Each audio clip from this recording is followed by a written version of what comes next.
My college roommate Zhao Qian has a baby illness and an overflowing heart. After finishing her meal in the cafeteria, she had a lot left over, so she turned around and poured the baby's leftovers onto the school bully who was poor. As a result, the school bully got furious, and she immediately said it was my food, causing me to get beaten up by the bully. When the school organized a donation, she secretly donated all my living expenses. I went to confront her, but she spread rumors everywhere that I wanted to back out of the donation and use the money for breast augmentation, completely ruining my reputation. Later, out of an overflow of compassion, she brought a stray dog back to the dorm to take care of it. As it turned out, it was a rabid dog that suddenly went berserk and started biting people. My roommate quickly ran out of the dorm and locked me inside, leaving me to be bitten to death right before her eyes. After I died, she cried out in tears, "I told you not to bring stray dogs back to the dorm," but Zhou Ruoruo just wouldn't listen. Everyone believed her words, and I ended up dying unjustly. Opening my eyes again, I went back to the moment when Zhao Qian was about to dump the leftover food for the campus bully. When I opened my eyes again, I was sitting in the cafeteria. The surrounding noise abruptly pulled me back to reality. Before I could recover from the pain and fear of being torn apart, I stared blankly at everything around me. "Ruoruo, why aren't you eating? Don't you like it? Baby will help you eat it." As she spoke, Zhao Qian deftly picked the fried chicken leg from my meal tray. Looking at the familiar scene before me, I pinched myself hard until the real pain came. Only then did I confirm that I had been reborn. I had returned to the day when Zhao Qian dumped her leftovers onto the school bully from a poor family. Before my eyes, Zhao Qian's mouth was stuffed full, a smile spreading across her face. "I absolutely hate wasting food. If there's anything else you don't like, I'll help you finish it." As she spoke, she reached for my fish on the plate again. I quickly moved the plate out of her reach. Before, she would always not buy any meat dishes herself, then pick the meat she wanted to eat from my plate, thinking we were roommates. I didn't mind, but in this life, I won't tolerate it anymore. As the plate was taken away, Zhao Qian's hand hung in midair, and she snorted coldly, "What's the big deal? It's just trying a little of your food. I have a small appetite and won't eat much anyway." Beside her, Wu Yan immediately stepped in to smooth things over. "Ruoruo, don't be so stingy, let Qin Qin have a taste. It's no big deal." I looked at the meat on her plate and raised the corner of my mouth. Sure. Picking up my chopsticks, I directly gave it to Zhao Qian. "Eat more." Zhao Qian immediately beamed. "Thank you, Wen. Baby loves you the most." Wu Yan glared at me. "That's my fish, Zhou Ruoruo. How could you?" I blinked my eyes, looking utterly confused as I spoke. "What? Are you unwilling to let our dorm's baby eat fish? How could the baby not have fish to eat?" Hearing this, Zhao Qian turned to look at her, wearing a pitiful expression. Wen, do you really not want the baby to eat fish?" Wu Yan's face darkened as she forced out a smile. "Of course not." Wu Yan loved to make sarcastic remarks the most. Every time Zhao Qian wanted to eat my food, she was the most generous. "Ruoruo, what's the big deal if you bought so much and let Qian have a little? Ruoruo, we're all good friends. We should learn to share. Now that I've shared it myself, why am I not happy anymore?" I lowered my head and ate, unable to help but sneer inwardly. After dinner, Zhao Qian looked at the oily leftover rice in her plate, troubled. "Baby doesn't like wasting things. What should we do? There's still so much oil left. Throwing it away would be such a waste." Suddenly, she caught sight of Zhang Yufei, the school bully. Beside her, an idea struck her all at once. "Is Zhang Yufei a poor student? He probably doesn't get enough to eat usually. Baby wants to give him baby's leftovers, too." In my previous life, I tried desperately to persuade her. "These are all leftovers. They look like a mess. How is anyone supposed to eat them?" But Zhao Qian acted like she couldn't understand human language. "Baby leftovers aren't dirty. Baby loves being clean. I brush my teeth every day. Besides, Zhang Yufei is a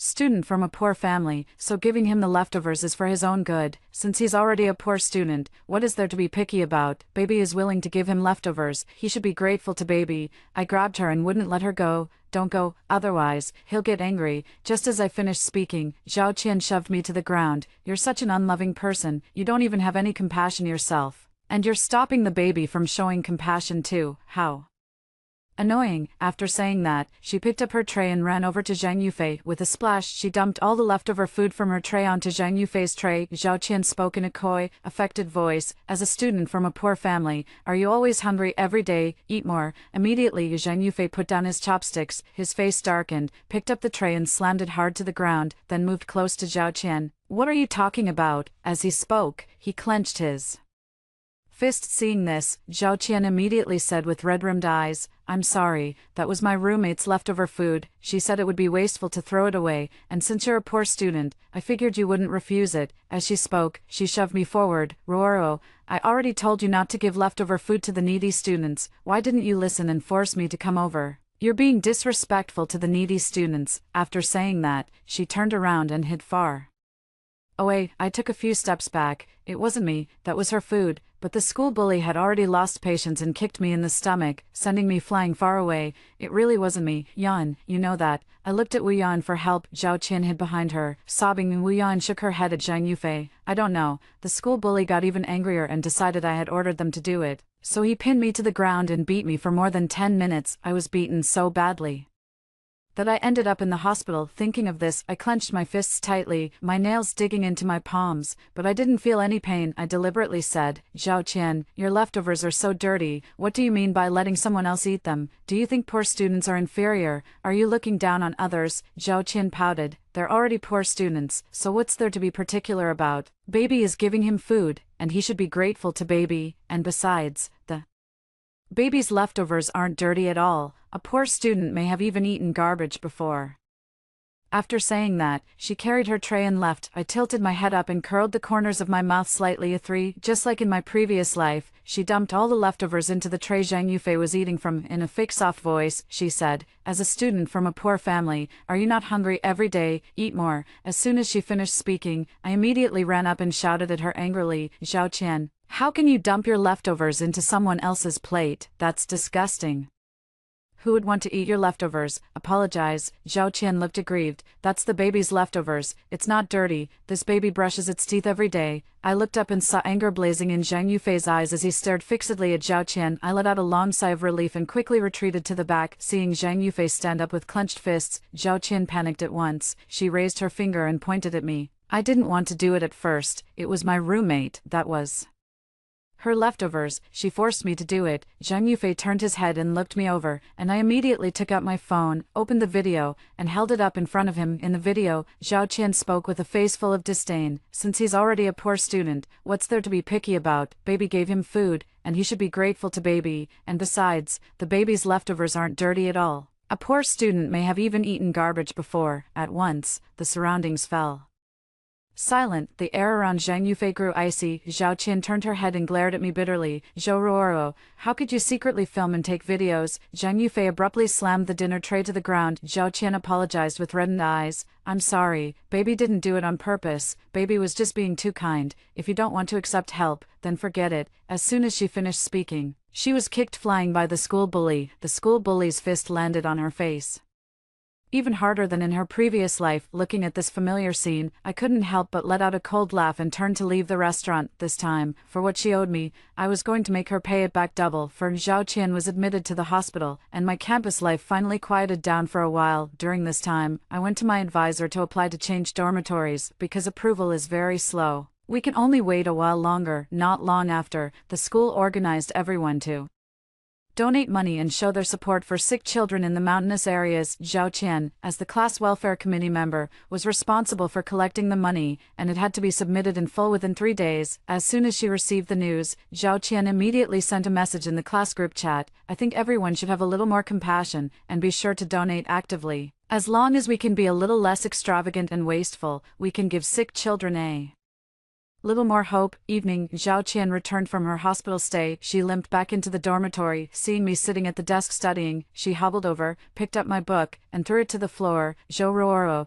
do you have to study so late at night? Do you know that every extra kilowatt hour of electricity you waste means one less chance for children in impoverished mountainous areas to see a doctor? I really can't stand it. How can there be someone as wasteful as you?" Wu Yan also chimed in from the side. "Ruoro, stop studying. Why pretend to work hard? You didn't study during the day, and now you insist on messing with our heads at night. Do you just hate seeing other people get a good rest?" In my previous life, I really felt guilty after hearing them say that, and I studied in the library until closing every day. When I went back, I felt too embarrassed to keep studying. In the end, Zhao Qian herself turned around and used a high-power hairdryer, an electric rice cooker, and a nail lamp. It's just that she won't let me study in the dorm. As soon as I start studying, she runs over and switches off the lights with a snap. Baby, you're not allowed to waste electricity. Looking at Zhao Qian, I frowned. Are you really trying to save electricity? Zhao Qian nodded. Yeah. I stood up, dug out a pile of her prohibited electrical appliances, and headed out. Sure.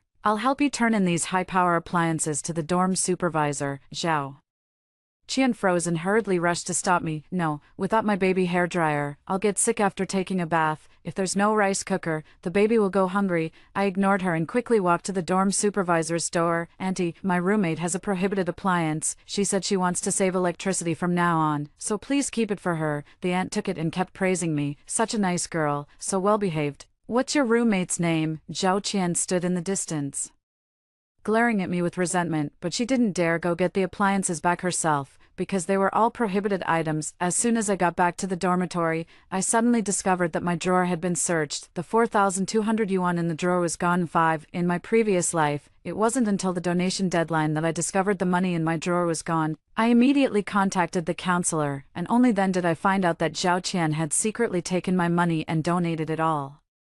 For me, I questioned her why she had stolen my money. As a result, she said with complete righteousness, "Baby just thinks people should have compassion. You're obviously so rich, yet you only donated 500. What exactly is wrong with you? This baby is helping you donate money for your own good, to do good deeds and accumulate virtue." I shouted angrily, "That was my money. What right did you have to secretly donate it for me?" Zhao Qian immediately put on a pitiful look and deliberately asked me, in front of the class, "Zhou, are you trying to take back your donation? That money was only meant for your breast augmentation, but it's the hope of sick children in the mountains. Are you really going to stand by and watch them die?" Upon hearing this, everyone looked me up and down with contempt, as if I had committed some unforgivable crime. I explained that it was my living expenses, not money for breast enhancement, but no one believed me. Looking at the mess of a drawer in front of me, I said coldly, "Who went through my things?" Zhao Qian sat on the bed humming a little tune, her face full of smug satisfaction. Wu Yan was scrolling on her phone, laughing loudly as if nothing had happened. I immediately picked up my phone and called the counselor. "Teacher Li, our class fund has been stolen, for 200 yuan, we just paid it in today, and it was lost in the dorm." After saying that, the counselor immediately called Wu Yan and Zhao Qian to ask about it. As a result, both of them said they had never seen it.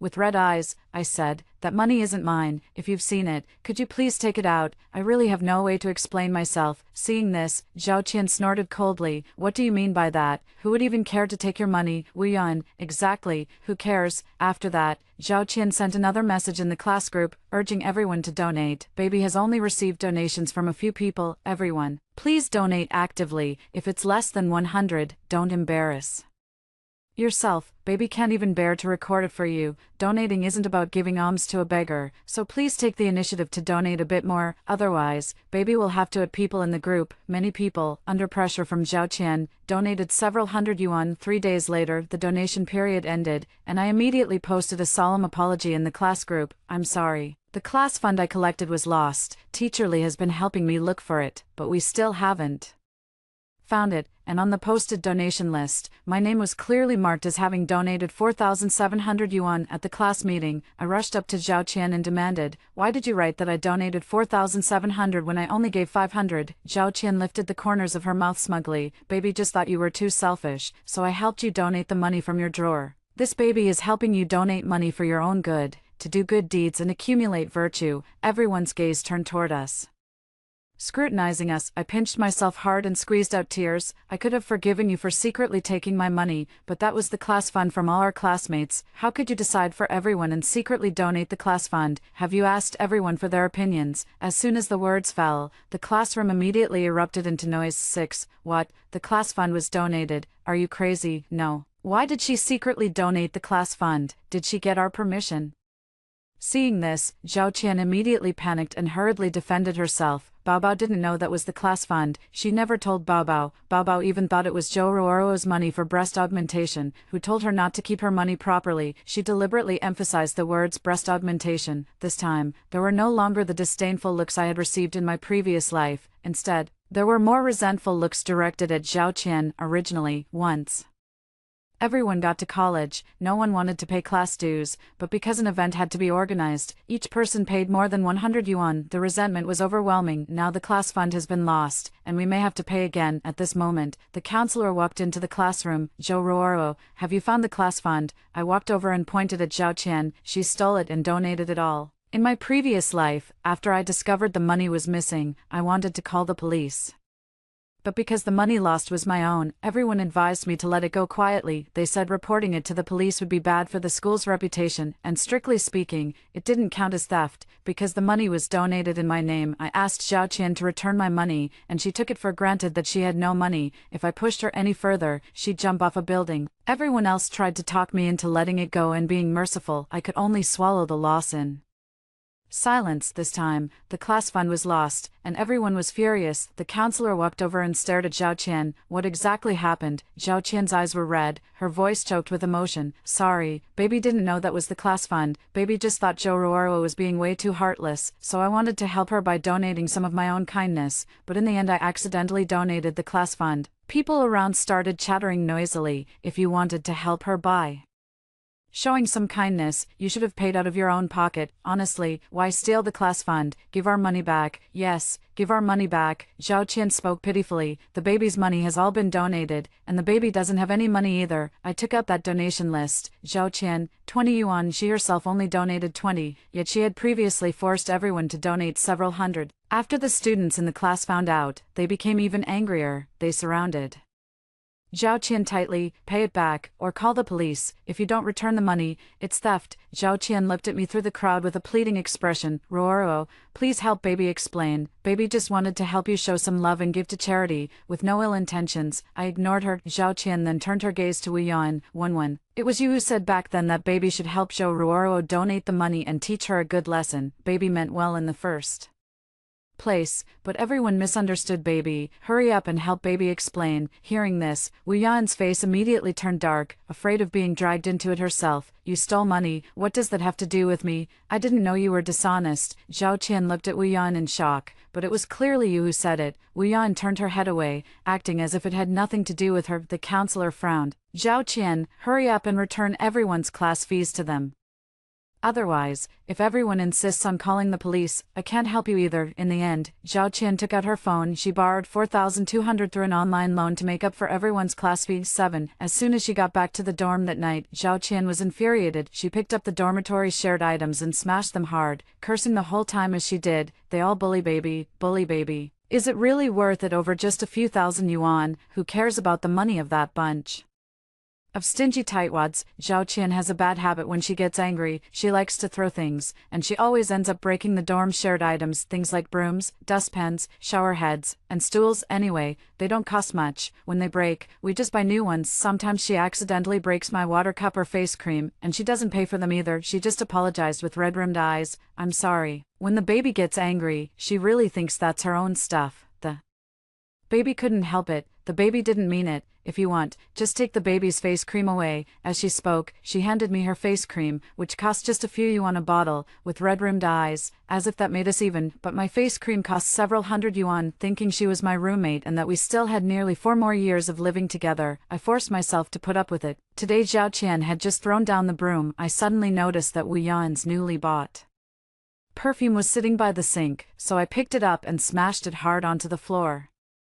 At once, a strong fragrance wafted over. I couldn't help but frown. Lying on the bed, I saw the dorm transfer approval notice the counselor had just sent me, and I was overjoyed. I quickly thanked the counselor. Without realizing it, Wu Yan and Zhao Qian had already started fighting below. Zhao Qian tightly yanked at Wu Yan's hair. If it weren't for you urging Bao Bao to donate several thousand yuan, would Bao Bao have lost so much money? Give the money back to Bao Bao. Wu Yan also reached out and grabbed Zhao Qian's hair, giving it a hard yank that made Zhao Qian cry out in pain. The hands are on you yourself. What does it have to do with me that you stole the money? You call yourself a baby every day. Isn't that disgusting? You're really stupid. Pay me back for my perfume. I lay on the bed, looking down at the two of them as they pulled each other's hair and cursed at each other, unable to help but curl up the corners of my mouth. It wasn't until half an hour later, after the two of them had smashed each other's belongings to pieces and had nothing left to throw, that they finally stopped. The two of them stood there with patches of hair torn out, and neither of them would speak to the other anymore. Watching the dog-eat-dog scene, I curled up the corners of my mouth and drifted off beautifully to sleep amid the chaos. A night of sweet dreams. 8. The next day,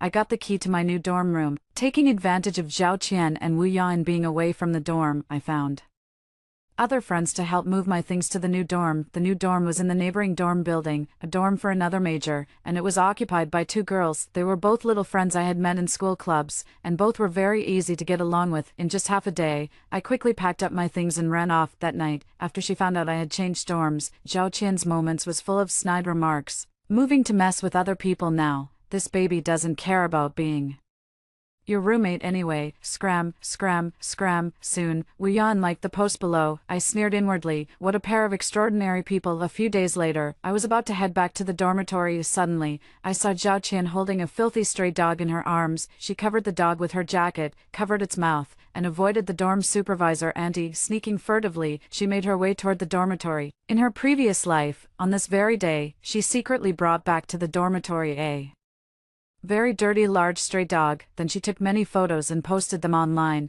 with the caption, "Baby is the most compassionate person. I hope Baby will have the chance to give every stray dog a home in the future." Many people liked it, praising her for being beautiful and kind-hearted. She became utterly addicted to the praise she received online and couldn't pull herself away looking at the dirty dog. I said in displeasure, "Why did you secretly bring back such a filthy dog? It might even have some disease." At that, Zhao Qian shot me an angry glare. "This is a living life. How can you be so heartless? Baby will take good care of it and raise it into the happiest little dog in the world. And besides, a lot of bloggers rescue stray dogs and get tons of traffic. Baby is no worse than them, so we'll definitely get even more traffic." Looking at the dog, which was huge and kept baring its teeth, I felt a chill run through me. No matter how I looked at it, that dog was not normal. It always bared its teeth, with long strands of drool hanging from the corners of its mouth. It's always baring its teeth and drooling. It's not some mad dog, is it? Where on earth did you find this dog? It looks so scary. I was terrified when I looked at that dog and wanted to climb up onto the bed above. Zhao Qian yanked her down at once. "Zhou Ruoro, you're not allowed to run. You have to help Baby wash it together. Baby can't hold it down by itself. You can't be so selfish and cold-hearted. It's baring its teeth only because it doesn't feel safe. As long as we nurture it with love, it will definitely become more obedient." After saying that, she turned around to get a basin and draw water to bathe the dog. The dog's long fur was matted together all over, making it look a complete mess, and its eyes were fixed on people with a hard, piercing stare. I was terrified and got up, preparing to leave the dormitory. Zhao Qian grabbed me again. "Zhou Ruoro, what's wrong with you? Don't even think about slacking off." Just as the two of us were struggling with each other, suddenly, the dog opened its huge mouth and lunged at us. Zhao Qian froze in fear. I grabbed Zhao Qian and was about to run with her, but she suddenly shoved me hard. I fell to the ground, blocking the mad dog, and it pounced on me at once, bite down hard on my neck. Zhao Qian turned and ran out the door. The mad dog kept tearing at me while making whining sounds, a very typical rabid dog. I used all my strength to smash with my fists and kick with my feet. After much effort, the dog finally loosened its grip, and I staggered toward the door. As it turned out, just as I reached the dormitory door, Zhao Qian suddenly locked it. She was gripping the door tightly, terrified of getting caught up in it herself. I pounded on the door desperately. "Help, open the door." She frowned. "Baby is scared. Baby has already called the police, and someone will come to save you soon." The mad dog lunged at me again, biting and tearing at my leg, even more ferociously than before. I was locked in the dormitory and bitten to death by the mad dog alive. Thinking of everything from my past life, I took a deep breath and turned back to the dormitory. In this life, she would just keep the mad dog company herself. 9. On the other side, in the dormitory, Zhao Qian put the dog down and took off her coat. She disgustedly touched the dirty dog fur. Just like in her previous life, Zhao Qian took many photos of the dog and posted them online, with the caption, "Baby is the most compassionate person. I hope Baby will have the chance to give every stray dog a home in the future." Many people liked it, praising her for being beautiful and kind-hearted. She hummed a little tune as she basked in the praise from netizens. She put the dog on the dorm room floor. She picked up the phone and called me, launching straight into insults. "Honestly, of all times for you to move out of the dorm, you had to do it now. Baby rescued a dog. How is Baby supposed to wash it all by themselves? You cold-blooded animal, come over and help Baby right now, or Baby will post you online." I hung up the phone right away. "Post me online? Do you even have the chance?" Zhao Qian glared at the disconnected phone and cursed a few times before turning and going into the bathroom. She took out Wu Yan's wash basin and filled it with a lot of warm water. In my previous life, She used my basin because she said her own baby basin was too small. She needed a bigger basin to bathe the dog so it could be cleaned properly. I thought it was dirty, so I just gave her the basin directly. She happily grabbed my hand. Thank you for accepting it. Both the baby and the dog will be grateful to you. After using Wu Yan's basin to get some water, Zhao Qian walked out of the bathroom. Looking at the lonely and forlorn figure of the dog, she immediately felt a pang of sympathy. She picked up the dog and said affectionately, "Luckily the baby has a kind heart. Or who knows how long you'd still be wandering around. Come on, give mommy a kiss." As she spoke, she leaned her face closer. The dog suddenly opened its huge mouth and lunged at her like a mad thing. Zhao Qian stood frozen in place from fright. The dog lunged at her and bit viciously into her face. Zhao Qian cried out in pain and turned to run, but tripped over the clothes on the floor. The dog clenched its jaws and tore at Zhao Qian's face from side to side. Tears streamed from Zhao Qian's eyes in pain. She reached out and desperately beat at the mad dog. "Beast, beast, don't bite the baby, get lost, get lost." Dog simply can't understand human words. As soon as she let go, it immediately bit down hard on her leg again, tearing at her as it bit. Zhao Qian lay on the ground, desperately crawling toward the dormitory door. Just as she reached the doorway, Wu Yan came back. Zhao Qian was instantly overjoyed. "Wen, hurry and save me, this is a mad dog. I'm going to be bitten to death." As soon as the words left her mouth, Wu Yan slammed the dormitory door shut. Standing quietly outside the door, she watched her coldly. Zhao Qian slammed at the door like a madwoman, only to meet Wu Yan's gleeful gaze. By the time the counselor arrived, the dog had already run out of strength, and Zhao Qian had also fainted. Before Zhao Qian was carried onto the 120 ambulance, as she passed by Wu Yan, she suddenly opened her eyes and, using all her strength, grabbed Wu Yan and bit down on her arm. Then he curled the corners of his mouth, revealing an enigmatic smile. I stood in the distance, quietly watching this scene, my heart calm as still water. The evil she had sown finally bore bitter fruit. Not long after, the dog died from a rabies outbreak, and Zhao Qian went to the hospital, but still couldn't be saved. It's said that after hearing the news, her parents fainted from crying several times at the hospital entrance. Now they've come to the school again, wanting the truth. "That was my baby. How could you not save her when she was bitten? She was so kind, so caring. How could she die?" Looking at the two people before me, their temples already streaked with gray, I felt a pang of sorrow. In my previous life, after I was bitten to death by a mad dog, Zhao Qian broke down in tears in front of everyone. I already said not to bring a stray dog back to the dorm, but Zhou Ruoro just wouldn't listen. In the end, she ended up causing her own death. Pitiful. Yet she had it coming. My parents didn't believe it, because I had always been afraid of dogs, and there was no way I would bring a stray dog back to the dorm. They went everywhere trying to stand up for me and seek justice, but in the end they were treated like lunatics and driven out. They found Zhao Qian, only wanting to know the truth, but Zhao Qian knelt down in public. "Sorry, baby really didn't know that was a mad dog. If I had known earlier, baby would definitely have stopped Ruoro and not let her secretly take the dog home." Everyone believed her lie.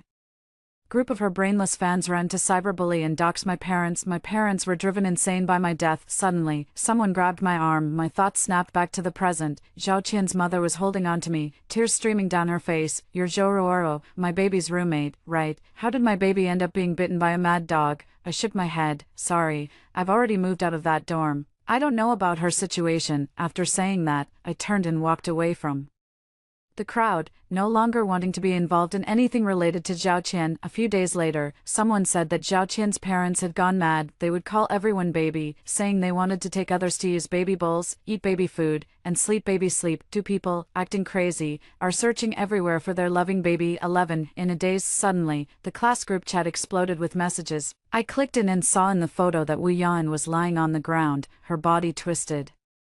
She gritted her teeth tightly, her body contorted. Glaring with fury, she stretched out her hands, scratching her skin all over, appearing to be in extreme agony. She looked exactly like someone infected with rabies. Presumably, the bite Zhao Qian gave before she died had taken effect. Is this rabies? Damn, that looks terrifying. Is it because of the bite from Zhao Qian? Oh my god, that's so scary. Luckily Zhou Ruoro moved out of that dorm. What a bunch of weirdos. Yeah, why did you bring a mad dog back to the dorm? Everyone chattered away. I turned off my phone, took out a book, spread it open on the desk, and quietly began studying under the desk lamp. Seeing me studying, my two roommates on the adjacent bed put on their headphones and quietly started playing with their phones. Late at night, as they were getting ready to sleep, they noticed I was still studying. Without hesitation, they left a light on for me. I stood up, turned off the light, and continued memorizing the key Points under my own desk lamp outside the window. There was a profound silence inside. A lamp illuminated not hostility or malice, but tolerance and concession. It was about time, so I turned off the desk lamp and lay down on the bed, a night of sweet dreams. After moving into the new dormitory, everyone got along very well. They will study hard with me,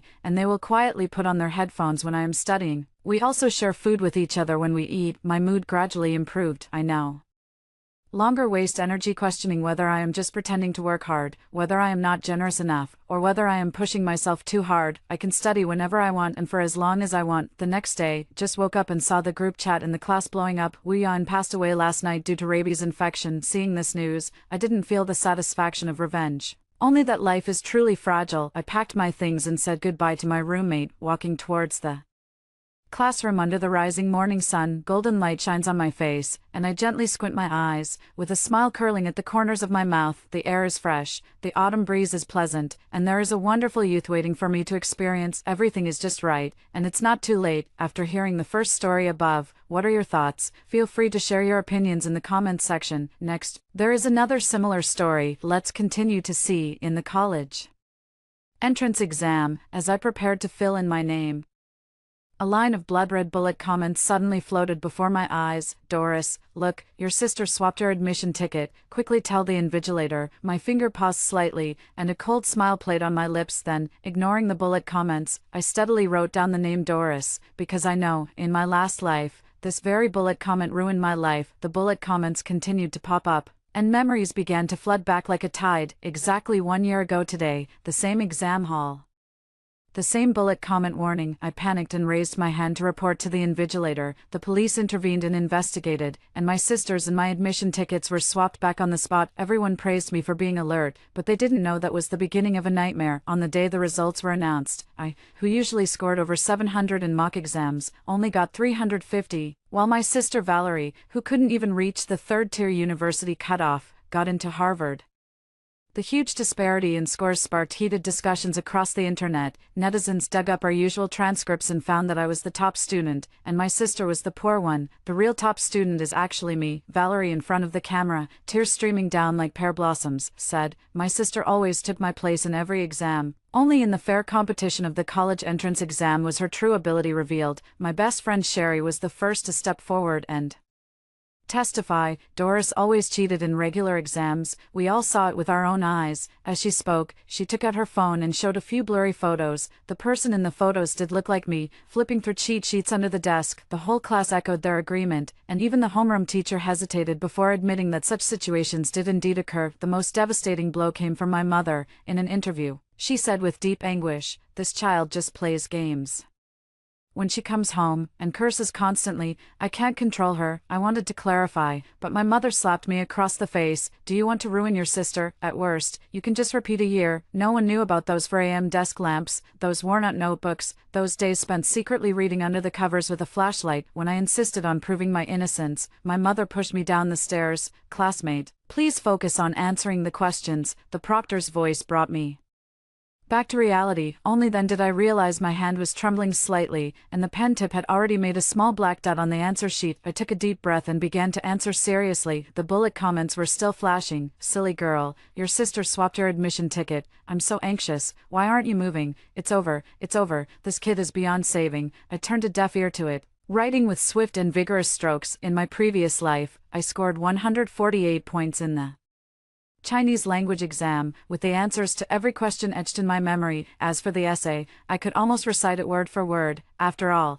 it was an experience I gained through blood and tears. The exam bell rang, and as I handed in my paper and walked out of the exam hall, my sister Valerie immediately came up to me, wearing an exaggerated look of concern. How did it go, sis? I noticed she had deliberately styled her hair in the same ponytail as mine today, even wearing the same hair clip. Not bad. The questions weren't too difficult. I pretended to answer casually, but my eyes were fixed on the transparent document folder in her hand, identical to mine. She noticed my gaze, and her fingers unconsciously tightened a bit.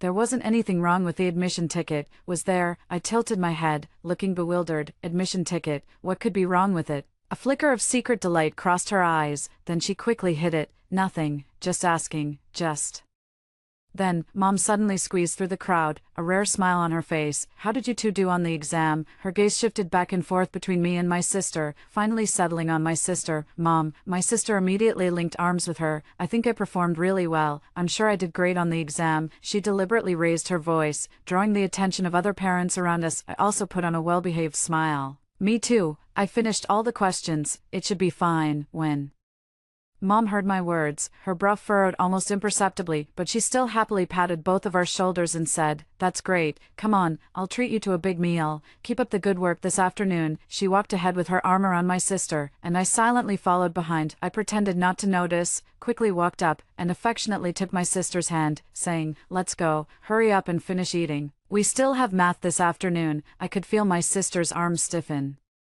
For a moment, math is my strong suit, and as I smoothly wrote down the answer to the last big question, the live comments had shifted from initial anxiety to confusion. "Why is this kid so calm? Does she know something we don't?" Of course I know. Sure enough, on the last day of exams, as soon as I walked out of the exam hall, my sister couldn't wait to lay her cards on the table. "Sis," actually, she bit her lip, looking as if she was struggling to say it, "we accidentally mixed up our exam admission tickets." As she spoke, she even pretended to wipe away non-existent tears from the corner of her eye. I widened my eyes. "What do you mean?" I deliberately let my voice tremble slightly. "It's just, I've actually been using your exam admission ticket these past few days." Her voice grew softer and softer. "You won't blame me, will you?" She looked up, a cunning glint in her eyes. The comments section erupted in angry curses. "Shameless, deliberately swapped and still claiming it was a mix-up. Doris, quickly expose her." I stayed silent for a few seconds, then forced a smile. "It's fine, we're twins after all, we look alike, at worst. I'll just take the exam again next year." I lowered my head, pretending to be upset. My sister's eyes lit up, and she immediately rushed over to hug me. "You're the best, sis. I knew you wouldn't be mad." Her hug was tight, as if declaring victory. When we got home,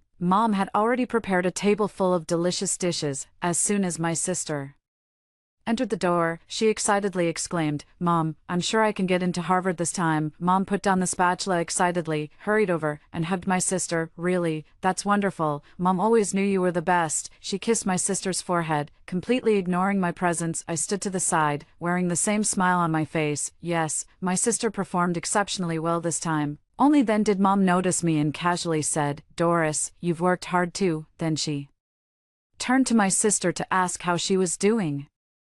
Watching them so cheerful, I sneered inwardly. "Let them be happy for a few more days. Once the results come out, we'll see if they can still laugh." That night, my sister gathered the whole class to go to KTV to celebrate the end of the college entrance exams. I didn't want to go, but the barrage insisted I should. "You have to go. Let's see what other schemes they have." The private room was filled with smoke and noise, with my younger sister and Sherry sitting right in the middle, surrounded by everyone. I noticed Lisa sitting in the corner, the only classmate who never spoke ill of me. "Valerie, Harvard's a sure thing, right?" a boy asked fawningly, offering her a drink. My sister proudly tossed her hair. "Of course, I estimate my score to be at least 700. She glanced at me as she spoke. "Wow," everyone exclaimed in admiration. Sherry affectionately put her arm around my sister's shoulder. "Our Valerie is a natural academic. She just keeps a low profile." I sat in the corner, quietly sipping my orange juice. Lisa quietly sat next to me. "Doris, are you okay?" Her voice was soft, filled with genuine concern. Before I could answer, Sherry sharply interrupted. "Hey, Lisa, what are you talking to her about? Don't let her lead you astray." Lisa hunched her shoulders and said nothing more. I excused myself to the restroom and left the private room. But I overheard my sister and Sherry's conversation in the hallway. "Is everything ready?" It was my sister's voice. "Don't worry," Sherry whispered, "the photos are all edited, and the chat records are forged, as long as your mom handles her part." Of course my mom is on my side. My sister sneered. "She can't wait for that nerd to disappear." I felt a chill run through my body and quickly walked away. I realized I had forgotten my phone when I reached the main entrance, so I had to go back and get it. The moment I pushed open the private room door, I saw a scene that made my blood run cold. The KTV room door slid open silently, and the people inside had their backs to me, unaware of my presence. Valerie and Sherry were standing in front of the large screen, surrounded by 5 or 6 classmates. My photo was prominently displayed on the screen, photoshopped into a scene of me playing games at an internet cafe, with cigarettes and alcohol covering the table. "This one looks the most realistic," Sherry said proudly, pointing at another photo. "I photoshopped her into a bar restroom, and it looks like she's smoking." Perfect, Valerie clapped her hands. Once the results come out, if she dares to make a scene, we'll post these online and claim she failed because of her degenerate lifestyle. A boy hesitated and said, "Isn't this going too far, too much?" Valerie sneered. "Do you know how fake she usually is, acting like a model student all day? It's disgusting." Sherry chimed in, "Exactly, she deserves it. Valerie is the real academic star. She just goes easy on her usually." I stood at the door, my hands and feet turning cold. In my past life, these fabricated photos did appear online, becoming undeniable evidence of my poor character. By the way, Valerie suddenly lowered her voice. "Sherry, are you sure those chat logs are okay?" "Don't worry." Sherry pulled out her phone. "I used software to generate 6 months of chat logs, all of them Doris asking me for answers, even the timestamps match each exam." A girl timidly asked, what if she does well this time?" The private room suddenly fell silent for a second. Valerie burst out laughing. "How is that possible? She used my exam admission ticket. Don't you know what level I'm at? Getting into a third-tier university would be good enough." But the girl still wanted to say something, but Sherry interrupted her. "Don't worry, Auntie said that even if she scores well, they'll say Valerie did it. They're twins, who can tell the difference." Just as I was about to turn and leave, I saw an even more shocking scene. Seeing all this, I trembled all over, covering my mouth, not daring to make a sound, and fled the KTV in a hurry. Walking out of the KTV, the summer night's heat wave hit me, but I felt a biting cold. 2 weeks later, on the day the college entrance exam results were announced, our whole family sat in front of the computer, my mother's hands shaking nonstop, while my sister had a look of absolute confidence. "Wait." Mom suddenly stood up. "Doris, come with me to the room for a moment." Her voice was deliberately softened, but it couldn't hide the tension within. I sneered, knowing exactly what she was going to say. She wanted me to publicly claim that I had failed the exam and give up my Harvard spot to my sister. Walking into the room, Mom was sitting at her dressing table with a stack of documents in front of her. "Doris," she patted the seat next to her. "Come and sit." She handed me a cup of hot milk. "Have something to drink first." I took the cup, pretending not to notice the calculation flashing in her eyes. In my previous life, it was this doctored milk that made me incoherent during the subsequent interview, solidifying the charge of cheating due to a guilty conscience. I sat down obediently, placing the cup aside, my gaze sweeping over the stack of papers. They were my sister's mock exam transcripts, none scoring higher than 450 points. "Actually," Mom suddenly lowered her voice. "Mom has a secret to tell you. I have a system that can swap your and your sister's grades." I faint shock. "What?" Her tone was eerily gentle. "But it doesn't matter, your sisters, and it's still going to college, no matter who goes, right?" She looked at me with cold eyes and continued, "Doris, you're the older sister, you should give in to your younger sister, understand?" I lowered my head and said nothing. "You know your sister isn't in good health," Mom went on. "She needs a better learning environment. You can repeat a year of school. I'll enroll you in the best tutoring classes." I looked up and met her eyes directly. "What if I say no?" Mom's expression instantly turned cold. "Doris, don't be ungrateful. Since you were little, in what way has your sister been inferior to you? Can't you just give in to her? Can the college entrance exam be given in too?" I asked softly. Slap. A sharp slap landed on my face, stinging with a burning pain. "I'm telling you," Mom said through gritted teeth. "I'm the one in charge of this house. If you dare make a scene, don't call me your mother anymore." I laughed, covering my face, and said, "Mom, why don't we check the grades first?" At that moment, my sister pushed the door open and came in. "Mom, we can check the results now." We returned to the computer, and Mom's hand trembled as she clicked the query button. "I found it," Mom screamed. 725 points, third in the province. My younger sister immediately jumped up. "It's me. It's my score." Mom hugged her, crying tears of joy. "My precious daughter is amazing." I sat quietly to the side, watching them perform. "Doris," Mom turned to me, her tone icy, "you know what to do, right?" I tilted my head. "What should I do? Tell everyone this is your sister's score?" She snapped. "If you dare say a single word." "Mom," I interrupted her, "why don't you take a closer look at whose name is actually on this score?" The room suddenly fell silent. My sister's face was ashen. What do you mean?" I slowly took out my phone, opened the page I had prepared, entered my exam admission ticket number, and the screen prominently displayed 725 points. "Doris, impossible," my sister shrieked. "You used my admission ticket." Mom, hearing her sister's words, looked at her in shock. "Valerie, you switched the exam admission tickets." Her sister shook her head in panic. No, Mom muttered to herself. So foolish, so foolish." Then, with trembling hands, she entered her sister's exam admission number. 328 points. This can't be." Mom slumped into the chair. My sister lunged at me like a Madwoman, what did you do? This was clearly my score. I watched my sister's hysterical display coldly, then turned to Mom and said, "Now, will you tell me what this business about tampering with the system is all about?" Mom's face turned deathly pale, her lips trembling too much to form words. The younger sister suddenly rushed up to her, grabbing her shoulders and shaking her wildly. "Mom, hurry up and use the system to swap the grades back. Didn't you say you could swap them anytime?"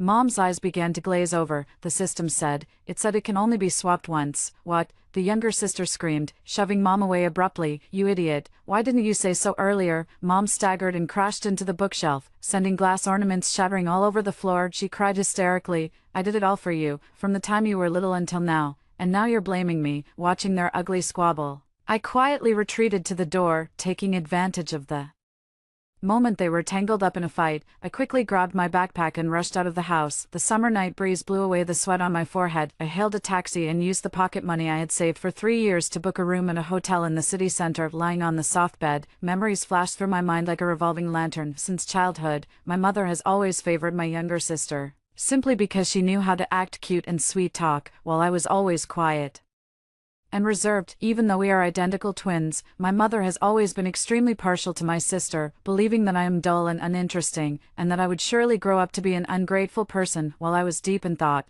my phone started vibrating wildly. I pulled out my phone and saw that the class group chat had exploded. Sherry had shared a link, which led to a local media report. Shocking. Top scorer with 725 points in the college entrance exam suspected of cheating. Mother tearfully reports her. In the video, the mother and younger sister were crying pitifully in front of the camera. "This child has never been honest since she was little," the mother said, wiping her tears. "As her mother, I can't cover up for her." My sister sobbed and added, "My sister often threatens me, demanding that I pass her answers during exams. I just can't bear the guilt anymore." Trembling all over, I scrolled down and saw the evidence Sherry had posted in the class group chat. A few blurry screenshots of chat logs, exactly the same as what I had overheard at the KTV. "Doris is so disgusting. She always acts so high and mighty, but it turns out she's a cheating dog. Recommend that Harvard revoke her admission." A flood of insults spread from class group chats to social media platforms. My private messages exploded. Some cursed me to die, others doxed my address, and some even photoshopped my obituary photo. Only the barrage of comments floating before my eyes still spoke up for me. "I'm so angry. Are these people blind? Don't be afraid, Doris. We all saw the truth. Call the police quickly. Sue them for defamation." With trembling hands, I dialed 110. After listening to my statement, the operator's tone became serious. "We will immediately file a case for investigation." After hanging up the phone, I posted a statement. "The police have been notified, and all those spreading rumors will be held legally accountable." This statement was instantly drowned out by more insults. "Stop pretending. If you dare, go ahead and sue. Cheaters are just panicking. Everyone, take screenshots for evidence. Let's see how she handles this." At 3 in the morning, I still couldn't fall asleep. My phone suddenly vibrated. It was a message from Lisa. "Doris, I believe you. Sherry was bragging yesterday that those chat logs were fabricated by her. Do you need me to testify?" My eyes welled up with tears, and just as I was about to reply, the door suddenly started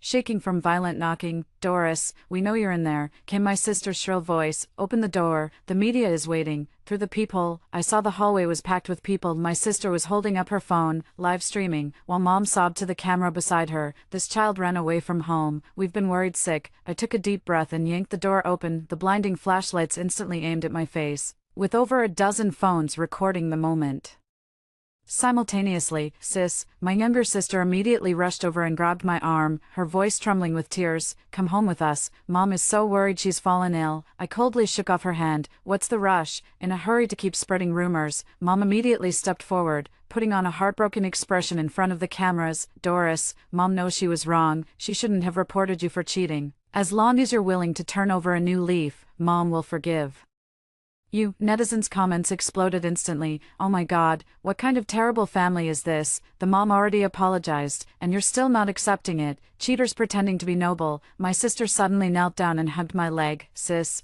please stop making a scene. People online are already cursing our entire family." She turned to the camera, tears streaming down her face. "Please, everyone, show some mercy. My sister just made a mistake." In the heat of the moment, my stomach churned. In my past life, they did the same, using family bonds to manipulate me and public opinion to crush me. Step aside, I said, my voice as cold as ice. A boy suddenly rushed out from the crowd. It was Sam, the biggest brown-noser in the class. He pointed at my nose and yelled, Doris, have you no shame? Not only did you steal Valerie's spot, but now you're trying to ruin her too. That sentence was like lighting a powder keg. The surrounding crowd began to stir. Exactly, how disgusting. Does someone like this even deserve to go to Harvard? Pa, cheating dog. I don't know who pushed me first, but then more hands and feet came at me. In the chaos, someone kicked me hard in the waist, and I stumbled against the wall, a sharp pain shooting through the back of my head. Stop. The hotel security finally arrived to disperse the crowd. I huddled in the corner and saw my sister hiding behind my mother, a faint smile playing on her lips. Check the surveillance footage. I struggled to stand up despite the pain. I'm calling the police.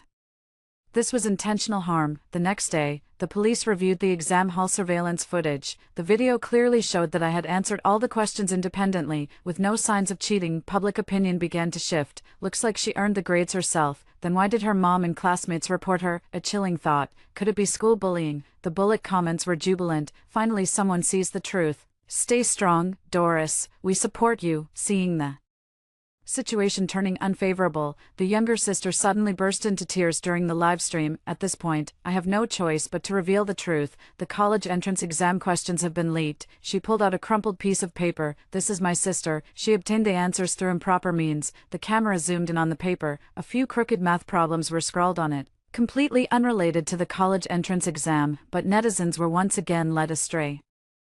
Holy crap, that's explosive. Selling herself for problems at such a young age. Disgusting. Should be banned from exams for life. I stood by the floor-to-ceiling window in the hotel room, watching the flickering city lights outside, while my phone screen kept lighting up with new abusive messages. This time, I felt a strange sense of calm. It's time, I whispered to myself. Open the video software, start a live broadcast, with a simple and direct title, Confessions of a 725-point Scorer.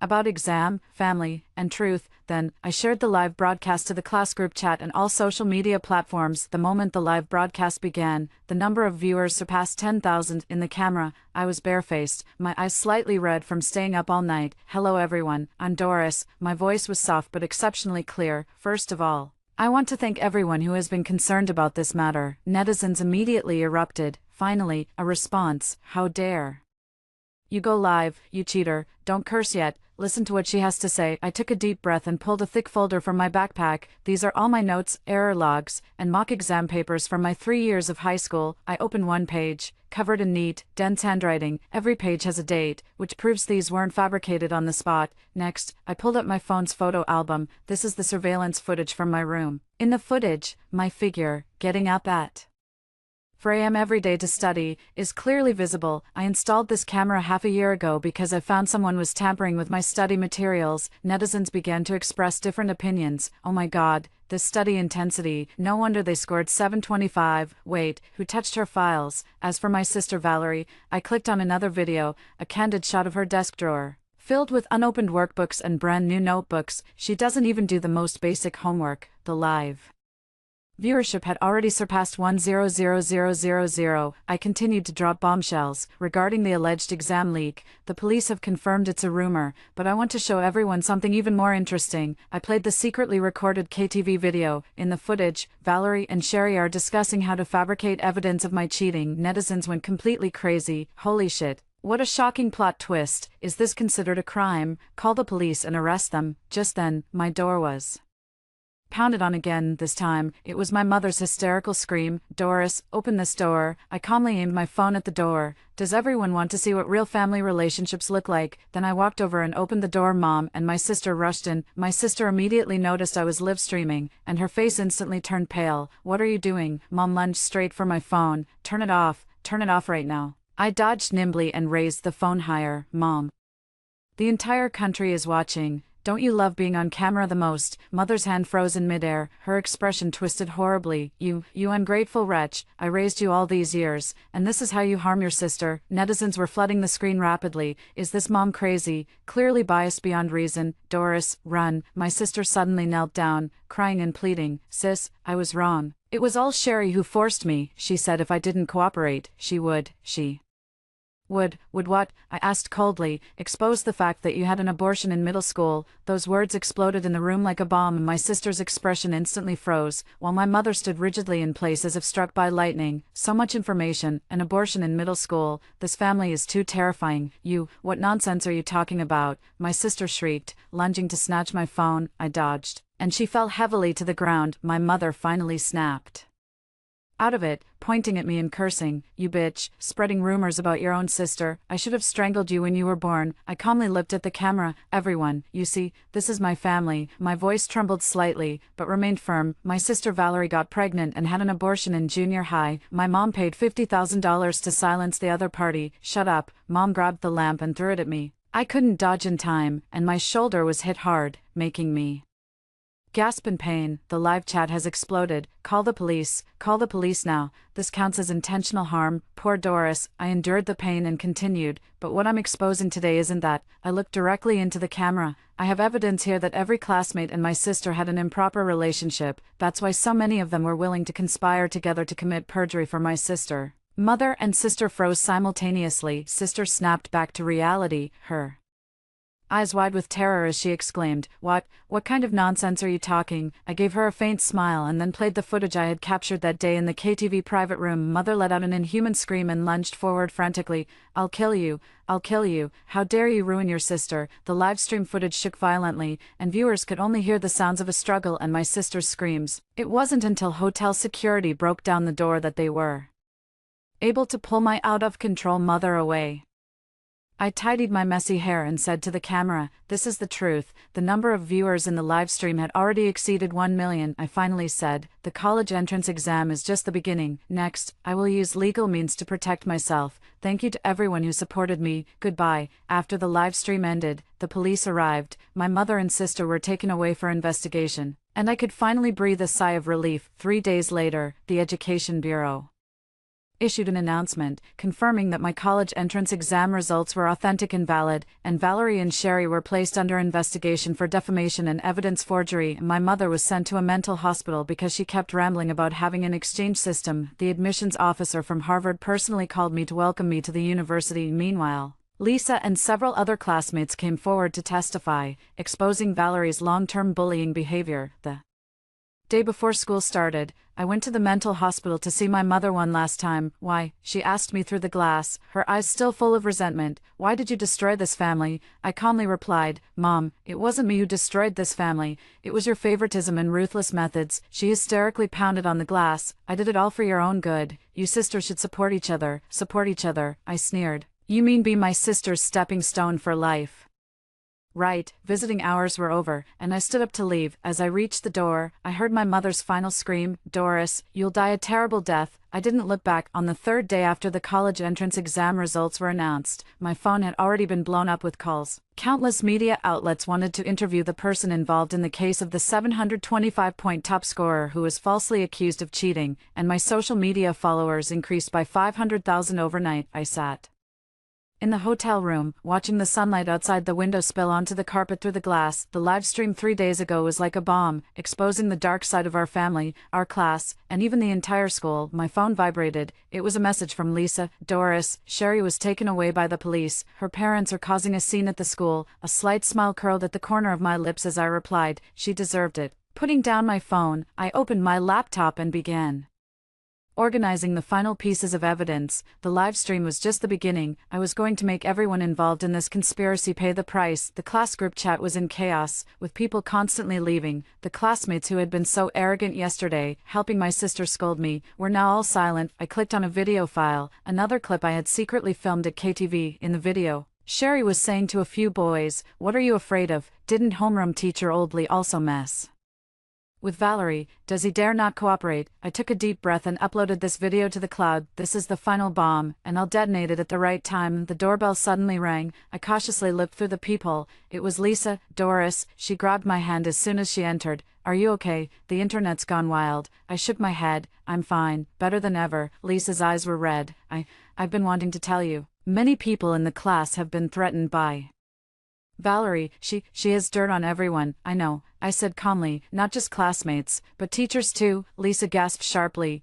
How did you know? I opened my computer and showed her a surveillance video. The date shows it was the day before the midterm exams in the first semester of senior year. Oh my God, Lisa covered her mouth. This is too disgusting, I sneered. This is just the tip of the iceberg. I continued flipping through the files, revealing more evidence, videos of my sister and Sherry bullying younger students in the girls' restroom, chat records of my sister accepting bribes from boys to help them cheat, and even photos of her partying with troublemakers from outside the school. Lisa suddenly burst into tears. I'm sorry, I should have stood up and helped you sooner. I patted her on the shoulder. It's not too late now. At that very moment, my phone rang. It was an unfamiliar number. Hello, is this Doris? A serious male voice asked, regarding the teacher misconduct issue you reported. We need your assistance with the investigation. A cold smile played on my lips. Okay, I'll cooperate anytime. After hanging up the phone, Lisa looked at me with concern. Are you going to report Teacher Leo? Not just him. I opened the class roster. None of those who gave false testimony will get away with it. The next day,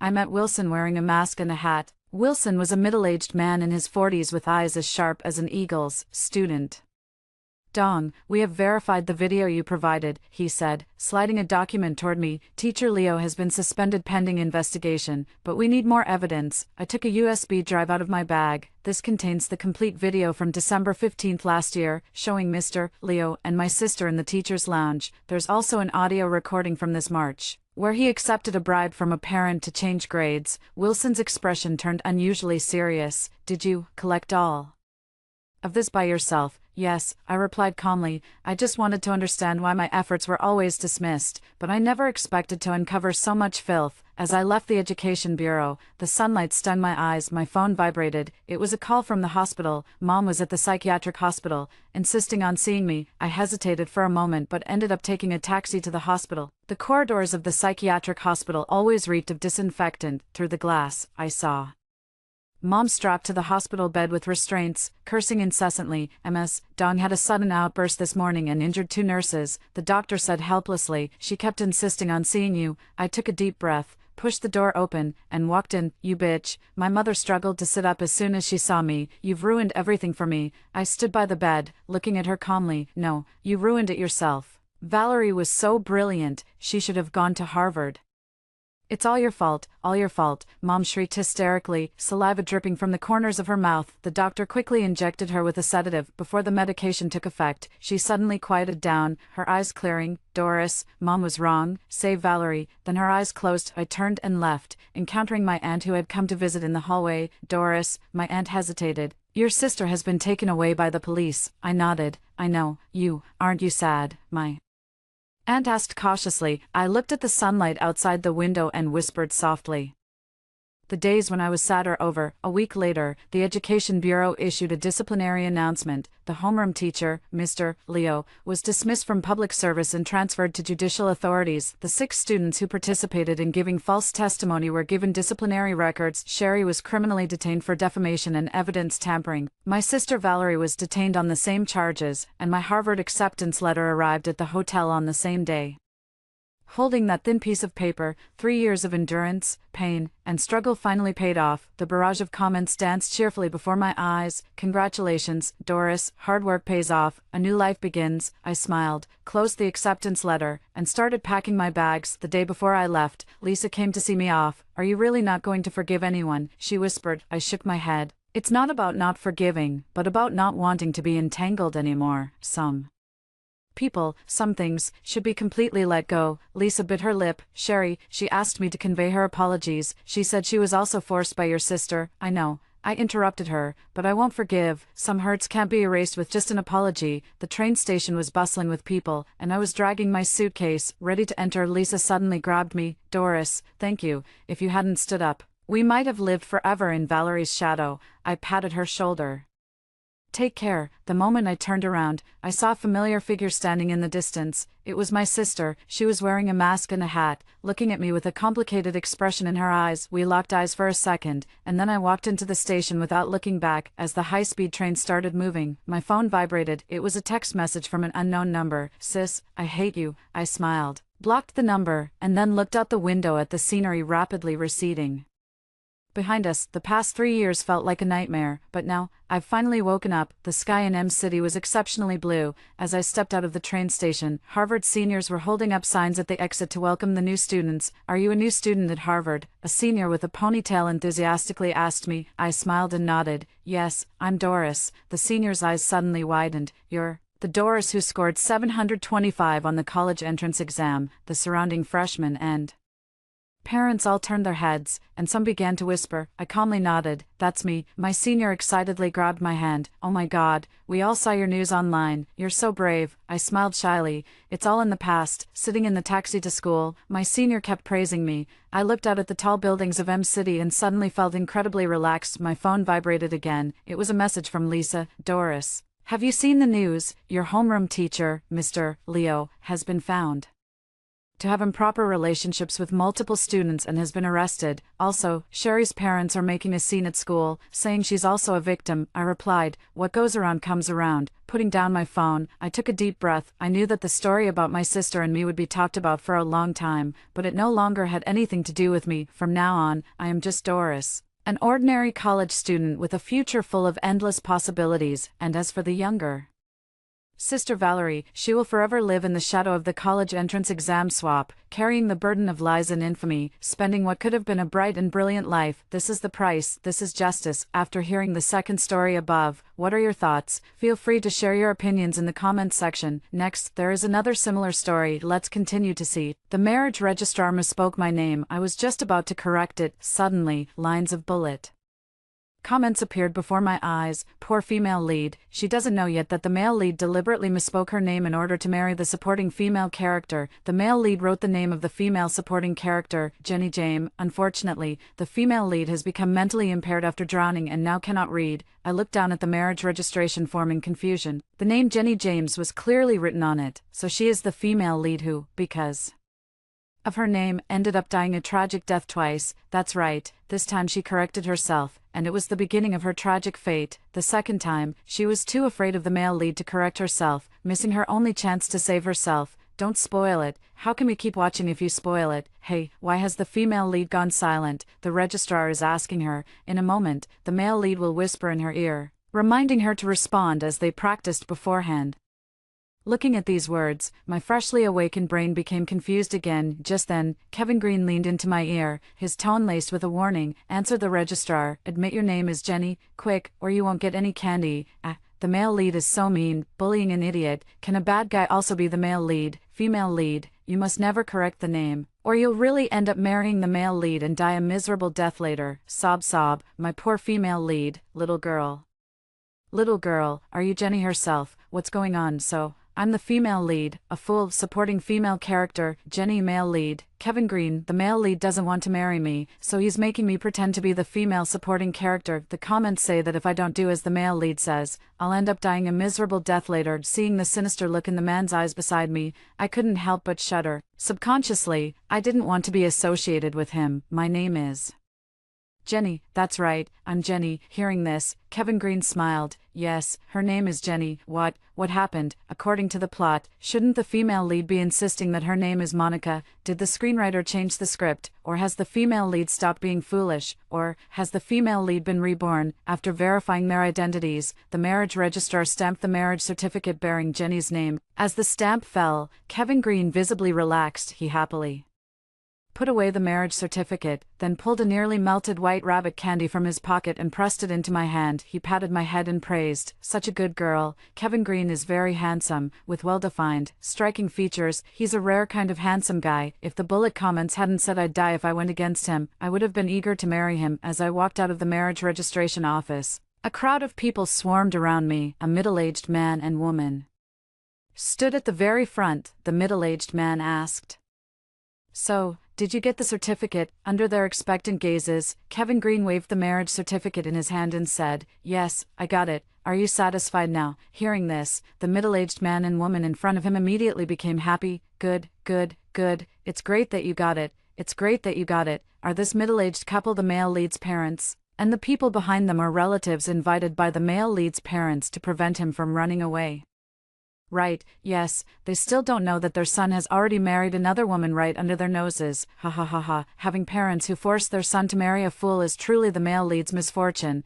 If it weren't for the female lead risking her life to jump into the water and save them, the male lead's parents would have drowned, and it was because the female lead overexerted herself and was underwater for too long, causing a lack of oxygen to her brain, that she became mentally impaired. So it seems the male lead's parents do understand gratitude. Pa, why would they sacrifice their son's happiness for gratitude? They're just after the inheritance left to the female lead by her adoptive parents. They want to take everything from her, but they're afraid of being cursed by the villagers, so they force their son to marry a fool, and thus ruin the female lead's life.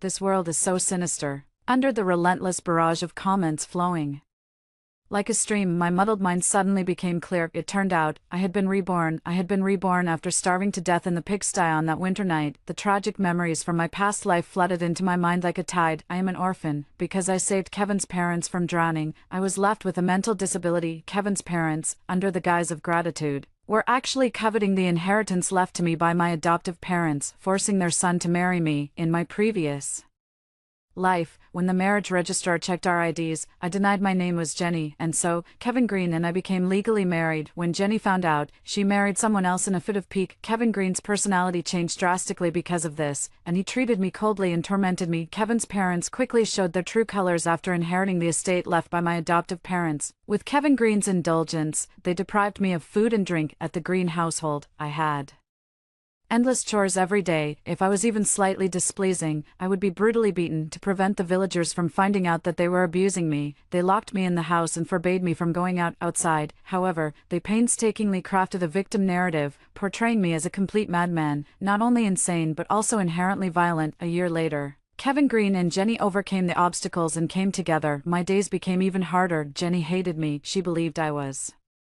the reason she impulsively married a pervert. She used all her strength to torment me. Kevin Green turned a blind eye to it. If Kevin's parents hadn't cared what the villagers thought, Jenny would have killed me long ago. Then one day, Kevin Green tipped Jenny and left. When I saw them again, they were wearing brand new clothes, wearing an expensive watch on his wrist, carrying bags full of good things. It was after that, too, that the Green family's life visibly improved, and my situation not only didn't get better, but got worse. Kevin's parents completely deprived me of my freedom to walk, chaining me in the pigsty. Later, I was close to death. Before I died, Kevin's parents stood outside the pigsty, watching me. They looked happy in the face of my death. This fool is finally going to die, and now we can go to the city with our son to enjoy a life of luxury. After death, my soul drifted for a long time, then one day, it entered a body. Every day, I lived in a daze. It wasn't until the marriage registrar asked for my name that my mind slowly cleared. I was reborn, no longer foolish. Finally, I can take control of my own life. I was pulled onto the ox cart by Kevin's parents, pushed to the bumpiest end of the cart. Kevin's parents were just like in my previous life, holding my hand, their faces full of joy, but I clearly saw disgust in her eyes. As the bullet comment said, there are many ways to repay someone. There is absolutely no need to sacrifice your own son's happiness. In my past life, I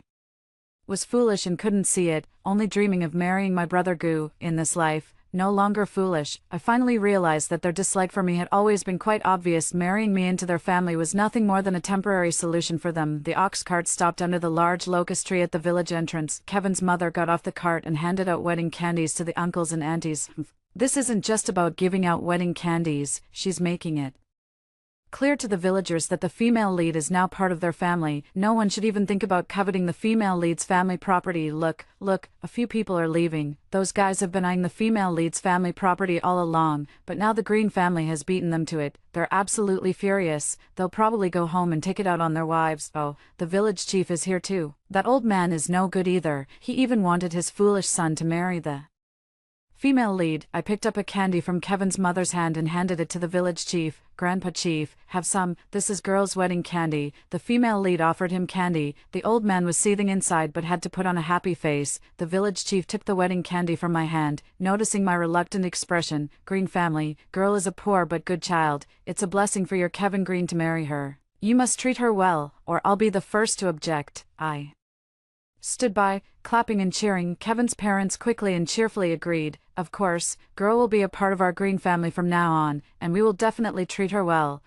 They're all leeches trying to suck the female lead dry. I took Kevin's mother's hand and tilted my head, asking, "Can girl eat delicious food? Can she wear new clothes? Can auntie not lock girl at home and not let her go out to play?" Kevin's mother's smile instantly froze. This comment is proof. The female lead is definitely not stupid anymore. She's pretending to be foolish. Kevin's father quickly stepped forward to smooth things over. "Of course, whatever girl wants to eat, just tell Dad, and I'll buy it for you. If you want to go out and play, then go out and play." I happily hopped up and down. "Oh, we're going to have delicious food. I get to wear new clothes, and I can go out and play. I need to tell Bob. I want to eat delicious food with Bob." After saying that, I ran straight to the village chief's house. Kevin's mother still wanted to stop her, but the village chief held her back. "Girl wants to play with Bob, just let her go. They're at the age where they love to play." Damn, the plot is different again. To be precise, the female lead seems to be different. The first time I watched it, the female lead didn't seem to go play with Bob. This bullet comment proves that the female lead is definitely not stupid anymore. She's faking it.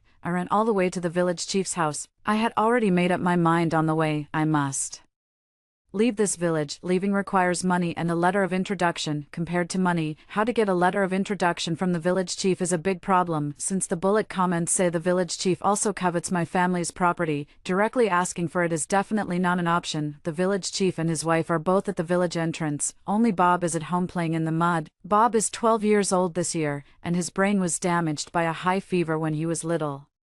He is genuinely simple-minded. I gave Bob the candy that Kevin Green gave me. Bob happily continued playing with mud. To prevent anyone from suddenly arriving at the village chief's house, I propped the door shut with a piece of wood. Then I arrived at the village chief's office. The office door was locked, and the only key was now in my hand. Just a short while ago, I had swiped this key from the village chief. I took out the key and opened the office door. What caught my eye was a desk. Against the wall stood a bookcase. I went straight to the desk, took out the key, and opened the leftmost drawer. The barrage exploded when they saw my series of actions. Oh my god, oh my god. I just left for a moment and came back to see this. Is the female lead not stupid anymore? Is she going to change her fate? Is it this exciting? Am I the only one curious about what she's going to do? And where did she get the key? With this bullet comment as proof, the female lead is definitely not stupid. She's pretending to be foolish. Amidst the countless questions in the bullet comments, I opened the drawer, quickly rummaging through. I found the paper the village chief used to write the letter of introduction. Then, I found the village chief's seal in the cabinet and stamped it on the letter of introduction. Dumbfounded, what is the female lead doing? I'm going crazy. The female lead is trying to get a letter of introduction. In this era, you need a letter of introduction to go anywhere.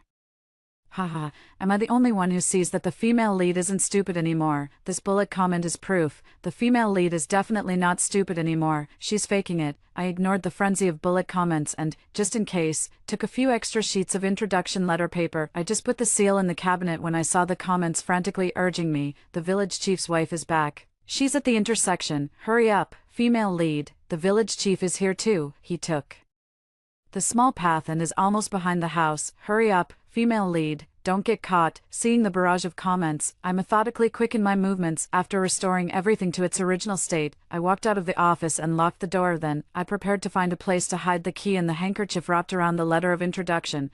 What is the female lead doing? What is she doing? Why does she seem to be looking for something? The village chief and his wife are about to return soon. I pretended to casually mutter, where should I hide it? I can't keep it on me. What if I get searched? The barrage of comments paused briefly after hearing me speak, then it started scrolling frantically. Hide it in a hole. Hide it in a hole. There's a hole in the east corner of the village chief's house, dug by Bob before. Hide there. Quick, hide there. Yes, hide there. That hole connects to the outside, making it easier to access later. I pretended to accidentally discover the hole, stuffed the handkerchief inside, and covered it up with something. Then I calmed myself down and pretended nothing had happened while playing with Bob and mud, not forgetting to smear mud on the clothes the village chief's wife had hung out to dry. When the village chief knocked the door open, he saw Bob and me, both covered in mud, along with the muddy ground in the yard, the murky water vat, and the scattered tools lying all over the place. The village chief glared at us with wide eyes, but before he could scold us, he pushed both Bob and me aside. I took the opportunity to pull Bob down to the ground with me. Bob fell on his bottom and started wailing loudly. I also sat on the ground, imitating Bob by wiping my tears and wailing loudly. The village chief's wife, who arrived shortly after, nearly fainted when she saw the state of the house. The village chief arrived at the office door and saw that the lock on the office door was securely fastened. He went into the inner room and didn't come out for a long time. When he came out again, he was holding a spare key. I pulled Bob and hid by the door. I saw the village chief carefully inspect the office, then open the drawers and bookshelves to check them, especially when he took out the money box and carefully counted the money inside. He breathed a sigh of relief when he found that none was missing. Hoo-hoo, luckily the female lead didn't take the money. It scared the hell out of me. The village chief put away the money box, and when he turned around, he saw my and Bob's dirty heads. Those triangular eyes stared at my face again and again, seeing my clear expression, so he called his wife and told her to search me. The village chief's wife was confused, but I still did as he said. As the village chief's wife fumbled over me, I squirmed and laughed out loud. Bob stood by, drooling and grinning foolishly. Phew, that was close. The village chief. That old geezer. Oh no, I'm so nervous, I'm going to lose a couple more years of my life. Just as the village chief took out a piece of candy and was about to ask about my family situation, Kevin Green arrived. I was taken back to the Green family by Kevin Green. Jenny was there too, and it looked like she had been crying. I suppose Kevin Green had already told his parents about their situation. They were eager to figure out how much I knew. Kevin's mother held back from slapping me. Covered in mud as I was, she smiled and asked me, "Girl, do you know you're getting married?" I played with the mud on my clothes. "I know." "Then do you know who you're marrying?" Kevin's mother asked. I covered my mouth and giggled. "I'm marrying Kevin." Kevin's parents breathed a sigh of relief, sitting to the side. Jenny's face was darker than the bottom of a pot. Kevin Green asked her to endure for a while, and she agreed, but hearing me say that I married Brother Goo made her feel very uncomfortable that night. Kevin Green's room was noisy for a long time, only quieting down at dawn. I was just about to get up and go to the village chief's house to get a letter of introduction. Kevin's mother woke up. She pulled me out of bed to work, chopping wood, washing clothes, cooking, sweeping, feeding pigs, cleaning out the latrine. I did all these chores in the Green family in my previous life. In this life, I'm not doing everything. When stoking the fire, I let the flames burn outside, washing dishes, always breaking a few, washing clothes, halfway through scrubbing them on the muddy ground, sweeping the floor. Might as well not sweep at all. Kevin's mother looked at her increasingly messy home, and she was tired, so he handed me a bamboo basket and told me to go up the mountain to cut pigweed. This was exactly what I wanted. Haha, I'm dying of laughter. Mark my words, the female lead is definitely not stupid anymore. She's pretending. Are you really that persistent? We all know this secret. I carried the basket on my back and ran all the way home. Everything in the house, whether usable or not, had been taken away by Green's family. The house was completely empty. I remembered in my previous life, after my adoptive parents died, their faces were covered with fire paper, lying side by side in the center of the main room. That day, my world collapsed, so when I saw Kevin's parents fall into the water, I thought of Kevin Green and didn't want him to suffer the pain of losing his parents like I did. I resolutely jumped into the water and saved them. Little did I know I had saved 3 Zhongshan snakes that morning. I cried for a long time in the empty house. I cried out all the grievances from my past life. After crying, I told myself, I need to work hard to save myself from now on. I took a wooden stick and searched everywhere in the house. Seeing me cry, the bullet comments that had been silently mourning became active again. Is the female lead looking for something? It seems like the female lead is searching for something. No way, no way. The things her adoptive parents hid, they died before they could tell her. Does the female lead know something? This female lead is a bit eerie. Mark my words, the female lead is definitely not stupid anymore. She's pretending to be foolish. The female lead is eerie. Pfft, is the person upstairs trying to be this funny? Among a barrage of bullet comments, I spotted one. Female lead, hurry to the backyard. The things your adoptive parents left for you are buried there. As expected, I knew the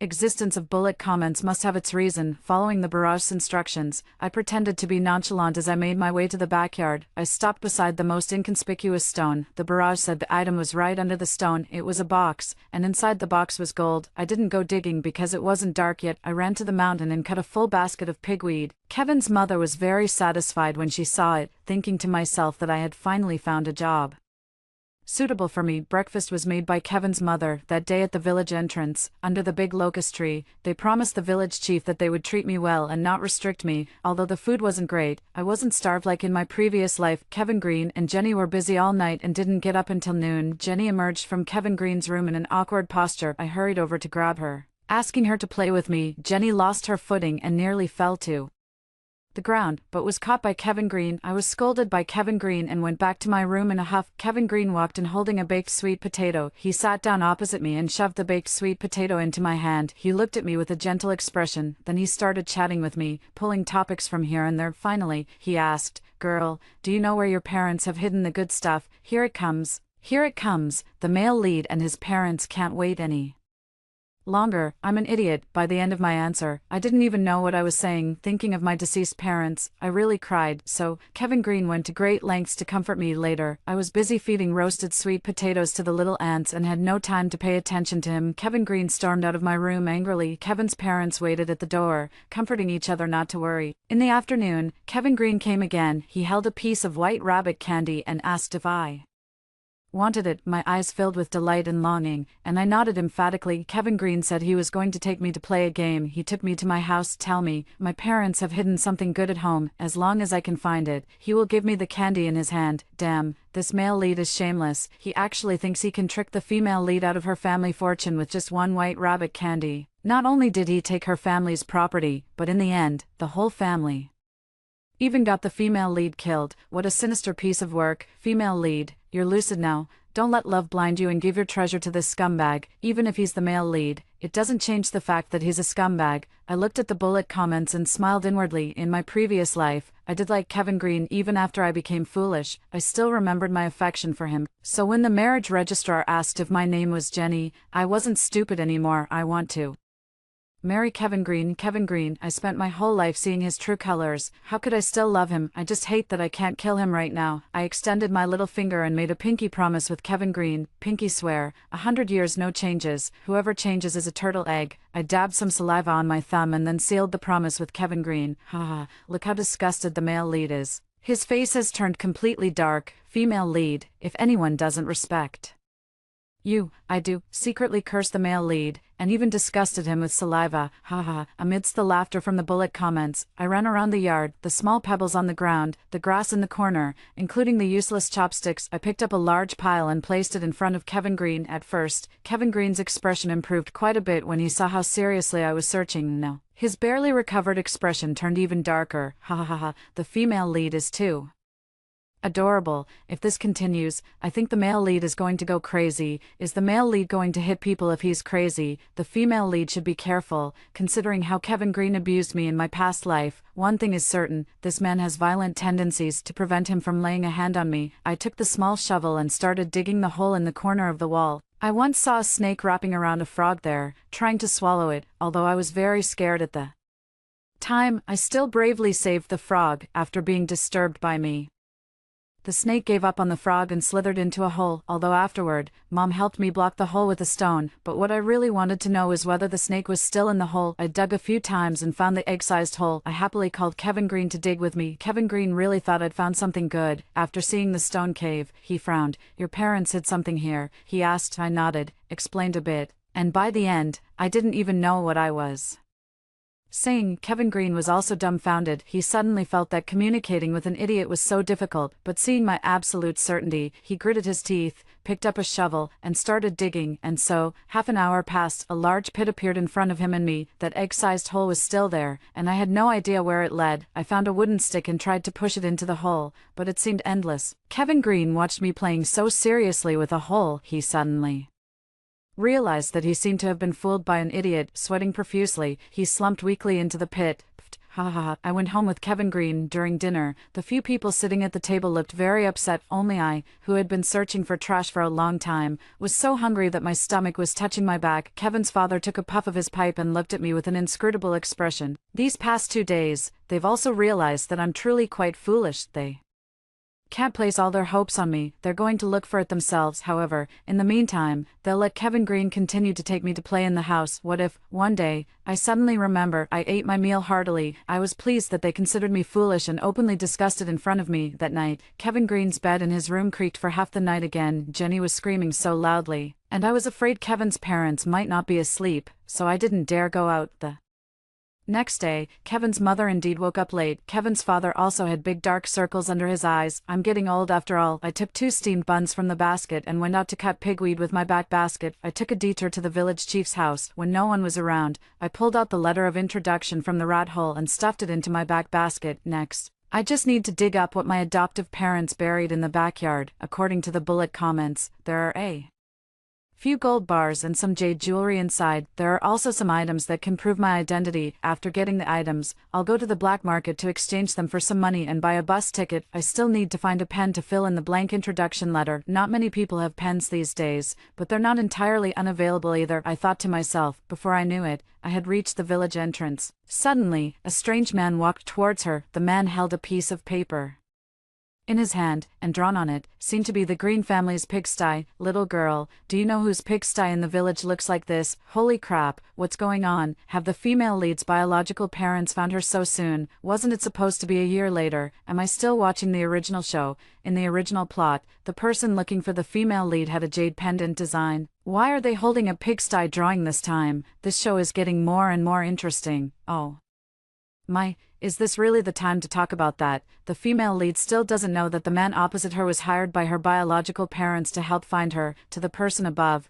it's as if the female lead can see the comments. In the comments, I already know I'm not the biological child, so, as the bullet comment said, the last life I missed, my only chance to save myself was this man in front of me. Just as I was about to speak, Kevin Green appeared behind me with Kevin's parents. Damn it, the male lead and his parents still saw me. What should I do? What should I do? If I could make a wish to heaven, I'd wish the female lead could see the bullet comments. Now not only the female lead is acting strange, but the bullet comments are also starting to get weird. Girl, who are you talking to? Kevin Green asked the man warily. Who are you? Kevin's parents also gathered around, their faces filled with caution. Just as the man was about to speak, I let out an ouch and fell into his arms. I was pulled back by Kevin Green. The man left without raising any suspicion. I followed Kevin Green, my heart unable to calm down for a long time. The barrage also erupted into a massive wave. Was I seeing things? Did the female lead just trip over her own feet when she turned around? Based on my years of experience and intelligence, we just witnessed a perfect information exchange. I rewound and took a closer look. It seems like the female lead slipped something to the man. Did the female lead know this man was coming to see her? Oh my, the female lead is getting more and more wicked. Kevin Green took me up the mountain to cut pigweed. On the way back, we happened to be seen by Jenny, who lives across the street, to find that thing in my house. She and Kevin Green could only be neighbors during the day and a couple at night. Even holding hands during the day had to be done secretly. So, when she saw me with Kevin Green, she was furious. We had just entered the house when Jenny came looking for us. Brother Kevin Green, my chair is broken. Can you help me fix it? As soon as Kevin Green heard this, he immediately put down his basket and followed Jenny outside. At the door, he didn't forget to tell me, girl, you feed the pigs first. Brother Goo will take you out to play later. After saying that, she didn't forget to give me a flirtatious glance.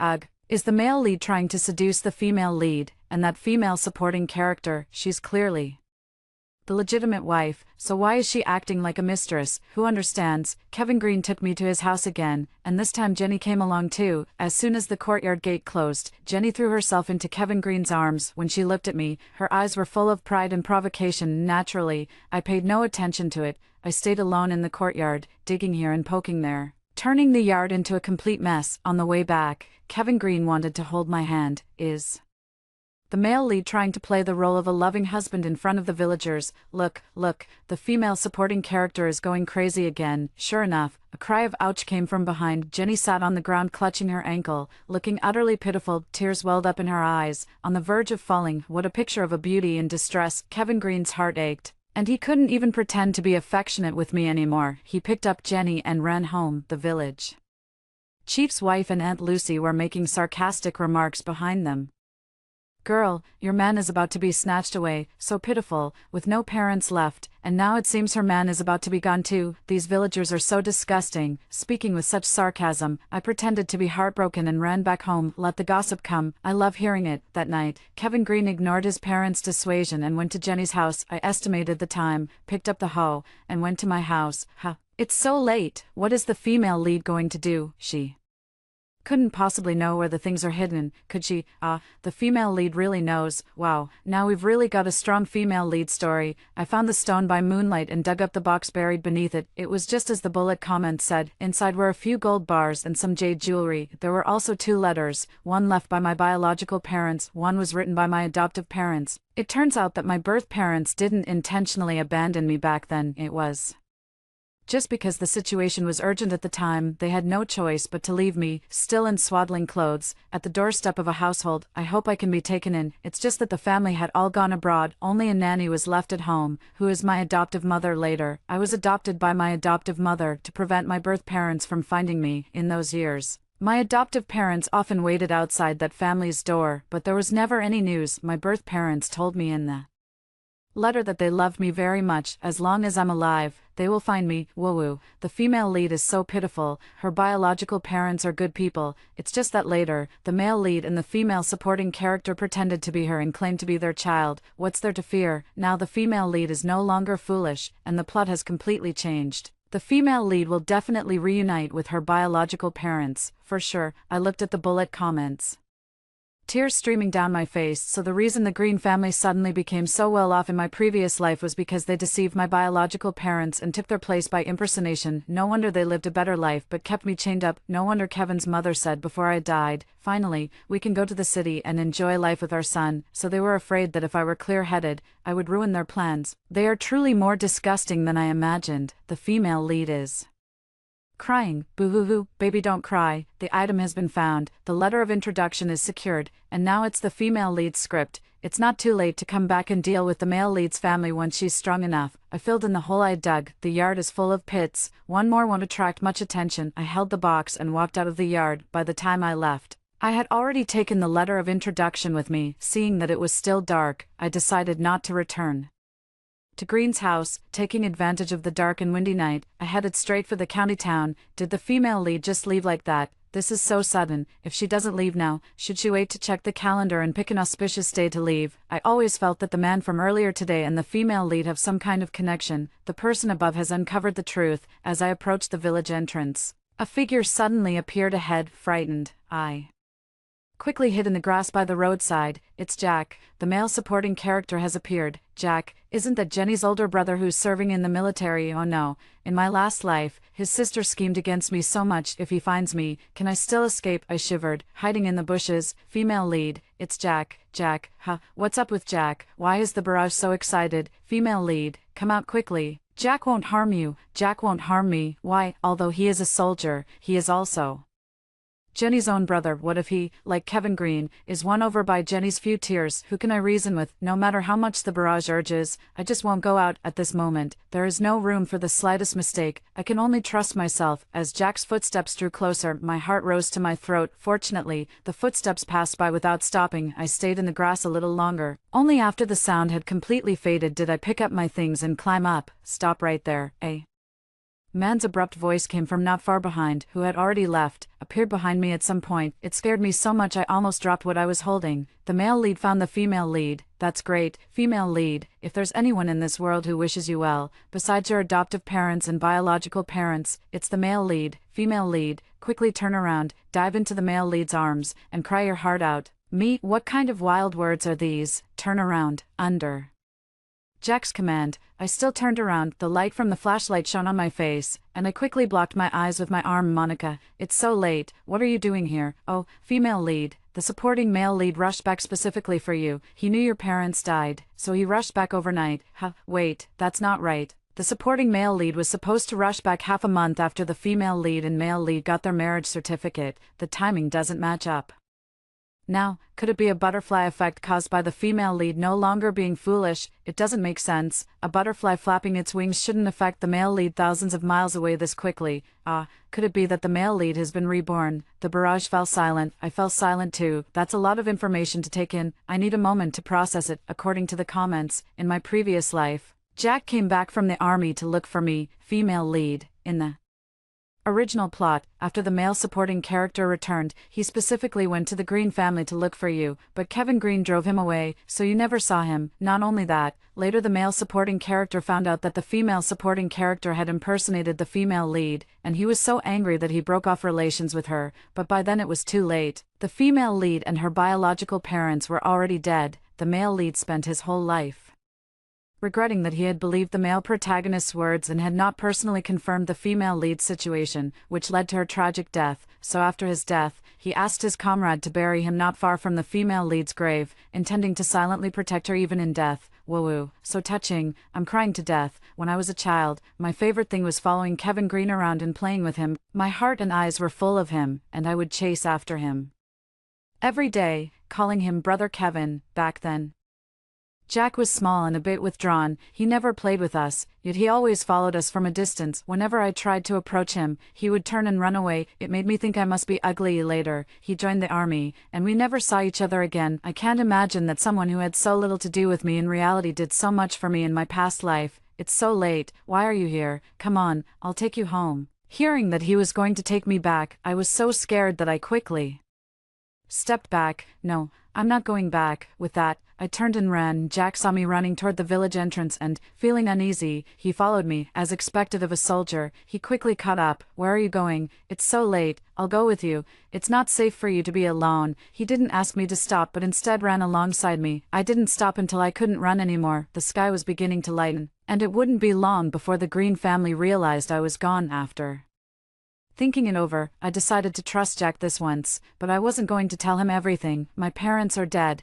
and I need to leave W Village. After saying that, I immediately warned him, you are not allowed to tell your sister Jenny, nor the Green family, and also, you must not tell anyone in the village. Upon hearing this, Jack just frowned and thought for a few seconds, without asking why. He nodded and agreed. He actually agreed. I told him I wanted to go to City J, but I had no money on me. Without a word, Jack took out money and bought the nearest train ticket to City J. Looking at the two tickets, I was speechless. Jack said, I'm not comfortable with you going alone. As he said this, there was a mix of joy and sorrow in his eyes that I couldn't understand. While waiting for the train, to prevent Jack from tipping off Jenny, I made him stay by my side at all times, not allowing him to leave my sight for more than 3 seconds. Jack smiled. When he smiled, his eyes curved, and his pearly white teeth showed, which was really beautiful, much better looking than that scumbag Kevin Green. To put my mind at ease, Jack would call me whether he was going to buy food or use the restroom. I waited for him at the restroom door, my face as red as a monkey's bottom. This made Jack chuckle again. After 2 days and 2 nights on the train, Jack and I finally arrived in City J. Following the barrage of comments,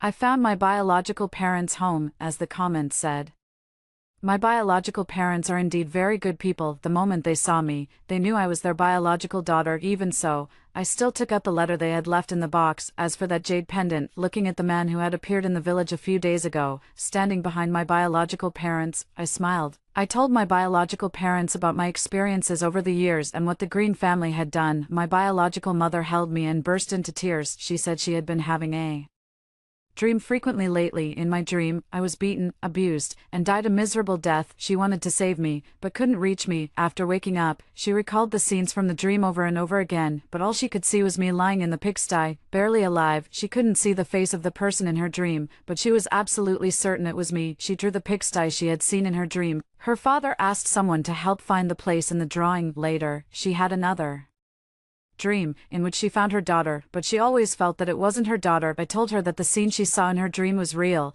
It was something that truly happened in my previous life. Both her biological parents and the barrage comments were shocked, except for Jack. His eyes looked at me like waves. After days of calm and unruffled composure, his expression finally broke. He told me that he had also been reborn in his previous life. Until the very moment of his death, he deeply regretted not saving me, so after being reborn, he rushed back immediately, hoping to save me. This is why he returned 10 days earlier than in his previous life. The deaths of my adoptive parents were not an accident. After I died in my previous life, my soul drifted and I heard some clues. A month later, Jack, who had left, returned. He brought with him the death investigation report of my adoptive parents. The murderers were the village chief and Kevin's father, just because they accidentally overheard their adoptive parents' conversation and knew there was gold buried in my house. The two conspired and murdered their adoptive parents, and Kevin's parents falling into the water was no accident either. The village chief and they had originally planned to drown me while I was saving them, but at that moment, someone happened to be passing by the shore, so they had to give up, and I became an idiot because I was underwater for too long. Kevin's parents put their heads together and thought, so many people in the village want to wipe out my family line. If he married me, they could legitimately claim my family's land and house as their own. As for that gold, if I knew where it was, I wouldn't need them to go through the trouble of searching for it. They calculated everything, but never expected that I would recover so quickly. The village chief and Kevin's parents were sentenced to death for plotting to harm my adoptive parents and me. However, the ones who hurt me the most in my previous life were Kevin Green and Jenny, because they hadn't had the chance to harm me in this lifetime. They couldn't be convicted. After Jack told me this news, he left. I saw him again 6 months later. He was darker than before, and his smile was even more charming. He told me that he and Jenny were not biological siblings. After I left last time, he went back and broke up with Jenny. I reclaimed the house and land my adoptive parents left me from Kevin Green, knowing I didn't want to go back, so he helped me sell the house and the land. He also told me that Kevin Green and Jenny weren't doing well. They became the family of a criminal and faced a lot of scorn in the village. He handed me an iron box containing a bank book and countless receipts. He said it was all the money he had saved over the years to marry me. Ever since I found out I had been reborn, the long-lost bullet comments reappeared. Finally, it's the grand finale. Happy ending. I love it. Throw flowers. Throw flowers. Blessings, blessings. After hearing the stories above, what are your thoughts? Feel free to share your opinions in the comments section. Looking forward to hearing from you. If you liked this story, don't forget to like it, share it, and subscribe to my channel. See you next time.